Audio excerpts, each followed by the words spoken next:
기회라는 것은 공평하게 주어지지 않는다는 것을 너무 많이 깨달았습니다. 그때부터 아주 악착같이 나에게 오는 기회라면 마다하지 않았습니다. 수천억을 가지고 수백억을 가졌어도 자신이 누구이며 어떻게 살아갈 때 내가 행복한 것인가, 의미를 가지고 있는 것인가를 스스로 느끼지 못한다면 마지막에 가서 그 사람의 인생은 어떤 의미가 있을까. 그때부터 제가 중요해지기 시작하더라고요. 내 자신이 행복하기 위해서 나는 지금 나에게 뭘 해주고 있는가. 일단은 먹고 사는 문제가 해결되지 않으면 자아실현도 없다라고 생각하고요. 사람에 대한 배려나 헌신, 나눔 이런 것들도 자신이 우선은 충족이 돼야 된다고 생각합니다. 안녕하십니까. 저는 이정훈이라고 하고 중앙의전기획이라고 하는 곳의 대표기획자로 일하고 있습니다. 중앙의전기획이라는 회사를 창업하셨는데 그 중앙의전기획이 대기업 장례 컨설팅이라고 보면 될까요? 네, 정확하게 말씀을 하셨고요. 저희는 장례 영역 안에 있지만 보다 특화된 부분을 다루고 있습니다. 기업의 창업주 그리고 현직에 계신 분 가운데 있어서도 최고 경영자들의 장례를 미리 계획하고 기획을 하는 단계를 거치고 그리고 장례가 발생을 하잖아요. 계획된 시나리오대로 마무리하는 총괄적인 기획과 의전 모든 것들을 하고 있습니다. 대기업 장례 컨설팅 업으로 우리나라 1등이시죠? 1등이라기보다 이런 특수한 기획사가 거의 전무하다고 해도 되지 않을까. 저희는 시작부터 그랬고 지금까지도 이 특수 분야에 한해서만 일을 해오다 보니까 거기에 대한 전문성이 많이 더해진 것 같고요. 업력이 20년 정도 되는데 지금 이 분야만 족보 깊게 파보다 보니까 기업들에게 있어서 어떤 신뢰와 믿음을 얻어온 게 아닌가 생각합니다. 혹시나 컨설팅 업체의 매출은 어느 정도 되는지도 실례 안 된다면 여쭤봐도 괜찮을까요? 공개적으로 좀 말씀드리기는 조금 애매한 부분이 있는데 네. 일단 급여가 나오고 있는 직원을 저를 포함해서 6명이니까 굉장히 소수로 운영이 된다고 보시면 될 것 같고요. 국내에 이렇게 기업 최고 경영자들의 회사장이라고 하죠. 이런 행사가 빈번하게 일어날 수가 없기 때문에 전체적인 매출은 적은 수준이다 이렇게 생각하실 수 있을 것 같고 개개인의 어떤 연봉 수준을 따지자고 하면은 대기업의 중견 간부 이상 정도의 수준 정도 되지 않을까. 직원 한 분 한 분들이? 네, 그 정도 되지 않을까 싶습니다. 너무 겸손하게 말씀하셨는데 그 회사 규모에 비해서 매출이 엄청 크고 걸로 제가 또 알고 있고 그 업계에서는 가장 두각을 나타내신 분이거든요. 혹시 어떻게 하다가 대기업 장례 컨설팅을 좀 하게 되셨는지 좀 궁금합니다. 제가 원래 일본에서 유학 생활을 좀 했었고 직장 생활도 좀 했는데 일본 생활을 완전히 정리하고 한국에 왔을 때 사업을 해야겠다고 생각을 했었습니다. 지금 중앙의전 기획이라고 하는 상호는 제 부친이 장의업을 하고 계셨습니다. 제가 와서는 회사장이라고 하는 영역에 대해서 관심을 우연찮게 가지게 됐고 그 영역에 대해서 전문 기획업체가 없다는 사실을 알았기 때문에 기회가 될 수 있겠다라고 생각해서 그 사업자 상호를 그대로 제가 받아서 그때부터 중앙의전 기획을 회사장에 특화된 그런 기업으로 실적을 하나하나씩 쌓아가면서 지금까지 만들어 오게 됐습니다. 형편이 조금 어려우셨다고 좀 듣긴 했는데 좀 네. 얼만큼 좀 어려우셨는지도. 일단은 일본에 제가 유학을 결심하게 된 것은 사실 공부의 목적이라기보다 돈을 벌기 위해서 처음에 갔던 부분이고요. 취업까지 하게 됐지만 회사 안에서 좋지 않은 일들이 좀 있었습니다. 개인적인 저의 문제라기보다 내부적인 어떤 이 문제 때문에 공황장애를 좀 얻게 돼가지고 도저히 회사 생활을 할 수 없게 되는 그런 상황이어서 회사 측에서 직장을 그만뒀으면 좋겠다라고 하는 그런 의견도 있었고 자의반 타의반 직장을 그만두고 한국에 돌아올 수밖에 없었는데 제가 거의 20대 후반 정도 되더라고요. 그런데 집안 상황은 여전히 좋지 못했었고 당시의 부채를 어머니 혼자서 이렇게 짊어지고 있던 상황에서 뭐라도 도움이 되려면 제가 직장인으로서는 살 수 없겠다. 뭔가 어떤 사업을 해야겠다라고 생각하다가 신문 부고에서 우연하게 회사장을 한다는 부고를 보게 됐어요. 제가 일본에 직장 생활을 할 때 다른 기업에 회사장이 있어서 조문을 두어 차례 간 적이 있습니다. 이런 큰 행사를 특수한 행사라고 생각을 했었고 일반 장례는 아니기 때문에 그걸 누가 과연 국내에서는 하고 있을까를 알아보던 중에 이런 기획사는 존재하지 않는다는 걸 알게 됐고요. 한국에는 이런 개념 자체가 없다 보니까 자료는 없었고 오히려 일본 쪽에 회사장을 정리해뒀던 전문서들이 굉장히 많더라고요. 그래서 바로 일본으로 넘어가서 그 매뉴얼들을 다 사와서 정리하면서 혼자 이제 장례에 대한 부분, 회사장에 대한 부분들을 처음부터 공부를 하기 시작했죠. 전반적인 흐름과 시나리오를 만든 다음에 이걸 가지고 기업들에게 제안을 하러 다니면서 첫 번째 수주를 우연찮게 하게 됐던 그것이 계기가 돼서 두 번, 세 번으로 이어지면서 자연스럽게 하다 보니까 회사장이라고 하는 그 전문 기업들이 없었기 때문에 더 속도감 있게 여러 행사들을 해가면서 자리매김할 수 있었던 것 같고, 시작한 지 한 5, 6년 차쯤 됐을 때 총무부서장 회의에 초청을 받아서 전경련으로 가서 대한민국 굴지에 거의 200대 총무부서장들이 계신 자리에서 강연을 하게 됐습니다. 그리고 강연을 하면서 이 분야가 이분들에게도 정말 필요한 정보라는 것들을 이해하게 됐고요. 그 자리에서 또 한 번 저의 존재와 회사 사명을 한 번에 알릴 수 있는 또 계기가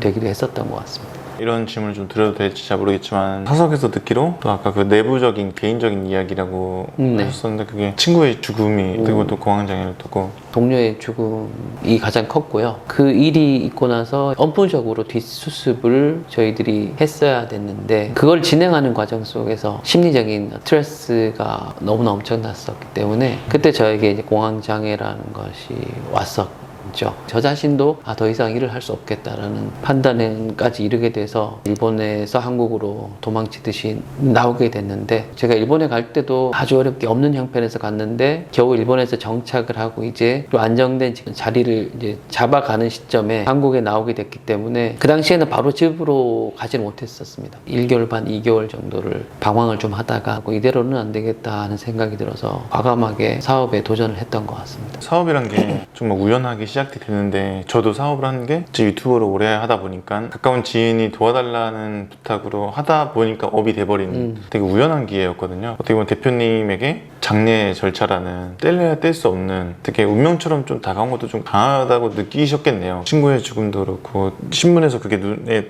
보였을 정도면 대표님이 삶에서 운명적으로 이 죽음이라는 단어가 조우하지 않았을까 생각이 좀 드는 것 같습니다. 결과론적으로 해석하자면 그렇게도 볼 수 있기는 할 것 같고요. 그런데 제가 원래 고등학교 때까지 약간 학교 생활을 잘 하지 못했던 학생이었습니다. 자존감이라는 것이 거의 바닥이었던 그런 사람이었거든요. 그렇게 이제 20살을 보내고 일본을 가서도 마찬가지였는데, 가보니까 이제 일단은 너무 힘들죠. 배고픈 시간들 너무 많이 겪어봤고, 하루에 아르바이트를 3개씩 했었을 때가 있는데 그게 한 2년을 그렇게 했었습니다. 하루에 아르바이트 3개를 하면은 거의 잠을 안 잔다는 얘기니까요. 그렇게 하면서 공부에 대한 필요성, 그리고 기회라는 것은 공평하게 주어지지 않는다는 것을 너무 많이 깨달았습니다. 외국인이었고 경제적인 여력도 없었고 이러다 보니까 저에게 돌아올 수 있는 기회라는 게 없었기 때문에 그때부터 아주 악착같이 나에게 오는 기회라면 마다하지 않았습니다. 체화된 경험들이 지금 제가 살아가는데 너무 큰 도움이 되고 있거든요. 지금도 어떠한 일에 대한 도전이라든지 저에게 기회가 주어진다고 하면은 내가 하지 못한다는 얘기는 하지 않습니다. 일단 해보고 나서 그만두더라도 기회는 충분히 제가 한번 겪어보고서 검증한다는 주의인데, 너무 어떤 허기짐과 배고픔들을 느끼면서 공부에 대한 필요성을 느꼈기 때문에 정말 열심히 공부를 했고, 그 덕분에 제가 말도 안 되게 일본에 간 지 2년 안 됐나? 동시 통역과 번역하는 일을 제가 맡아서 퓨지텔레비에 가서 하게 됐었습니다. 그때 제가 많이 느꼈던 것은 우리가 뭔가 많은 시간을 투입해야 거기에 비례하는 성과를 얻는다라고 생각을 하지만 사람이 어느 정도 몰두하고 집중력 있게 하느냐에 따라서 성취의 결과는 정말 다를 수 있다는 걸 느꼈고요. 그 정신을 그대로 한국에 가지고 왔습니다.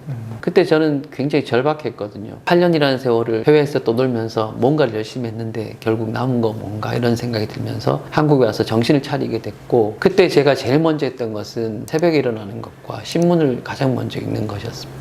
그러니까 새벽 3시 반쯤 되면은 신문이 오는데 신문을 읽다 보니까 국어를 읽게 됐고요. 일본에서 조문을 했던 그 광경과 오버랩되면서 이걸 한국에도 하는 업체가 있을까라는 의문이 떠올랐습니다. 아주 미약해 보였지만 그 미약한 가능성을 타고 올라가다 보니까 우연한 기회와 결과를 만들어냈고, 그 한 번의 기회가 지금에 이르게 된 결과가 됐던 것 같습니다. 너무 공감이 많이 갑니다. 저도 항상 퇴사를 하고 싶다, 사업을 하고 싶다라고 했는데 내가 뭘 할 수 있을까? 회사 도움 없이 내가 어떻게 하면 좀 자립할 수 있을까? 계속 머리를 싸매고 아프고 잠도 못 자고 그런 나날들을 보내고 있다가 유튜브를 도와달라는 말에 말씀하신 얇은 실타래 같은 걸 붙잡고 계속 갔던 것 같아서 너무 좀 공감이 가는 말이었던 것 같습니다. 네. 대기업 회장님들을 보통 분들이 만나기도 쉽지 않을 텐데, 살아생전에 대기업 회장님들을 많이 만나고 또 그분들의 또 죽음을 또 목격하고 이 장례를 치르는 그 일련의 과정들을 겪으면서 정말 많은 생각들이 좀 교차할 것 같아요. 어떤 생각들이 많이 좀 드는지 궁금합니다. 죽음에 대한 생각도 그렇고.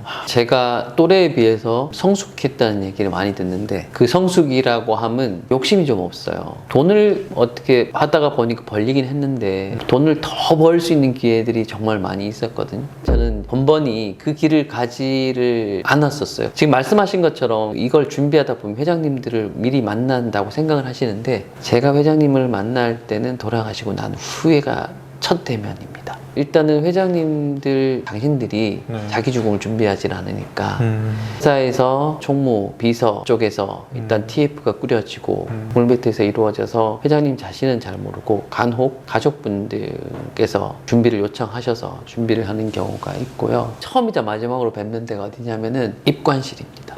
입관실에서 저희 장례 지도사 분들이 회장님의 염습을 한다고 하죠. 수의를 입히는 그 과정에서 제가 꼭 참관을 해서 같이 봅니다. 볼 때마다 느끼는 부분인데 일단은 염습을 하게 되면은 옷을 다 갈아입혀야 되기 때문에 반드시 나신을 보게 됩니다. 마지막 돌아가실 때 보면은 끝은 이제 병원이기 때문에 어떤 존재라 할지라도 투병을 하시게 되니까 바늘 자국이라든지 이런 부분들이 상당히 좀 많고요. 생각보다 육신이 굉장히 왜소합니다. 그 모습에 제가 놀랄 때가 되게 많거든요. 왜냐하면 사회적 이미지로 이분들을 표상할 때 뭐라고 하냐면 별이 졌다고 그러거든요. 근데 막상 이분의 모습을 목격할 때는 초라한 인간에 불과하다는 것이죠. 그리고 끝나고 나면 한번 이 회사의 규모와 한 개인이 가진 재력의 정도를 감안해 보면은 돈 좀 있다고 하는 분들은 정말 명함도 못 내밀 정도지 않겠습니까? 그런데 그분들이 마지막을 보는데 단 하루를 연명을 더 못한다는 것. 재력으로. 그리고 우리가 돌아가실 때는 아무것도 가지고 가지 못한다고 얘기하잖아요. 정말 그렇다는 걸 저는 매번 일이 있을 때마다 확인을 하지 않습니까? 이게 누적되고 쌓이다 보니까 어느 순간부터 삶에 대해서 진지하게 내가 어떻게 살아야 될 것인가를 성찰하지 않으면 안 되겠더라고요. 수천억을 가지고 수백억을 가졌어도 자신이 누구이며 어떻게 살아갈 때 내가 행복한 것인가, 의미를 가지고 있는 것인가를 스스로 느끼지 못한다면 마지막에 가서 그 사람의 인생은 어떤 의미가 있을까 이런 걸 생각하게 되더라고요. 그때부터였던 것 같아요. 그때부터 제가 중요해지기 시작하더라고요. 내 자신이 행복하기 위해서 나는 지금 나에게 뭘 해주고 있는가 이런 것들을 계속 고민하게 되면서 하고 싶지 않은 사업들을 막 확장하기 위해서 나를 소진시키는 것보다 현재의 위치에서 이 정도의 행복과 이 정도의 경제력을 유지하면서 보다 적극적으로 나를 행복해 줄 수 있게 할 수 있는 일은 무엇인가를 고민했던 것 같습니다.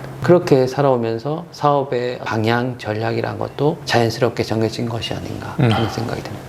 방금 말씀해 주신 부분들이 저의 삶도 성찰하게 만들어 주신 것 같아요. 그런 말도 있잖아요. 내가 원하는 것을 쫓는 게 아니라 남들이 원하는 것을 쫓는 삶을 사람들이 살아가고 있다. 성찰하지 않으면 그렇게 될 것 같은데 일을 하시면서 그렇게 깨달으신 거네요. 자연스럽게 깨닫게 됐습니다. 그리고 많은 분들이 죽음이라고 하면은 아주 멀게 느끼는데 저는 사실 교육 사업을 좀 해보고 싶거든요. 제가 장례업을 앞으로 한다고 하면은 저는 이 사업을 계속 할 생각은 별로 없거든요. 그럼 저 좀 물려주시면 제가 봉헌묘지를 가면 꼭 가보는 데가 어디냐면 봉안당이 있고 유골함을 모시는 곳이죠. 실내에 봉안담이 있습니다. 외부에 담벼락에 이렇게 모시는데 그럼 걷다가 이제 봉안담을 이렇게 가는데 거기에 가보면은 정말 많은 사람들의 죽음이 모셔져 있죠. 거기에는 각자의 사연들이 포스트잇이나 편지라든지 형태로 붙어 있는데 나이의 구분이 없고 남녀의 구분이 없고 늙음과 젊음의 구분이 없이 이렇게 붙어있는 이야기들을 읽어보면은 정말 드라마틱한 삶의 파노라마가 담벼락 한바닥에 온통 붙어 있습니다. 그걸 보면서 아, 죽음이라는 것은 늙어서 죽는 게 아니구나 라는 것을 1차적으로 깨닫게 됐고 그 다음에 너무나 안타까운 죽음들을 보면서 나도 거기에서 예가 될 수 없다는 생각을 할 때 삶의 어떤 절실함, 귀함, 시간의 어떤 귀중함을 느낄 수 있거든요. 장례식장은 장례를 하기 위한데 봉헌묘지는 납고를 하기 위한 공간 이렇게만 생각하시는데 이것을 조금 인문학적인 관점으로 사고를 전환하자면은 거기서는 귀한 프로그램들을 많이 만들어낼 수 있고 죽음이라는 공간 안에서 생의 의지를 다시금 다잡게 하는 절호의 장소가 될 수 있다고 보거든요. 그래서 좀 여유가 된다고 하면 저는 공원묘지, 이런 장사시설을 중심으로 이런 교육 쪽들을 적극적으로 해 나가고 싶은 게 앞으로의 꿈과 목표 가운데 하나이기도 합니다. 그 죽음에 대한 통찰을 좀 많은 분들도 느꼈으면 좋겠다라는 그런 간절한 바람이 좀 있으신 거네요. 그렇죠. 사람들이 다 죽는데 아이러니한 것은 다들 죽지 않는 것처럼 산다는 거죠. 그거를 직시하게 되면 일단은 여유로워지고 사람에 대해서 너그러워지고 용서하게 되고 그렇게 살게 되면 오히려 삶이 훨씬 더 편해지거든요. 그리고 무리 없이 살게 되고 다치지 않게 살게 되고 이런 것들을 저는 죽음을 통해서 많이 배우게 됐던 것 같습니다. 죽음을 계속 마주하는 일을 하셨는데 지금은 이 책과 강연이라는 어른들을 위한 학교인가요? 책과 강연이? 저는 제 책과 강연의 정체성을 브랜드 아키텍트라고 해서 브랜드를 설계하는 사람, 짜는 사람 이렇게 생각하는데 그 브랜드라고 하면 40대 이후를 대상으로 하고 있고 이분들은 이름을 잃어버린 존재들이라고 보거든요. 그러니까 우리가 이름이 가장 선명했을 때는 어린 시절, 그죠? 누구야로 부르잖아요. 그런데 20살이 넘어가면서 이름 뒤에 직함이 붙고 결혼하고 나면은 이름이 지어지고 아이 이름으로 대신 불리죠. 누구 아빠, 누구 엄마. 그 이름이 희미해지면서 우리 존재도 같이 희미해지는 것 같아요. 그러다 보니까 이게 준비가 안 된 상태에서 쭉 40대, 50대를 겪다가 아이들이 어느 정도 성장하고 이제야 나를 돌아보는 시점이 되었을 때 내가 어디서부터 시작해야 될지 모르니까 그때서야 다들 사춘기를 다시 겪더라고요. 그래서 이런 분들의 자원을 개발하고 하나의 브랜드 정체성을 다시 세우고 사회에 진입시키는데 내 사명을 다하자라고 하는 생각에 책과 강연을 지금 하고 있습니다. 어떻게 보면 이제 대표님께서는 경제적으로도 많이 안정된 상태시고 책과 강연을 통해서 자아실현도 하고 계시잖아요. 경제적인 면과 자아실현적인 이 두 가지 면을 삶에서 어떻게 좀 밸런스를 좀 맞추고 계신지 이걸 바라보는 좀 비유도 좀 궁금합니다.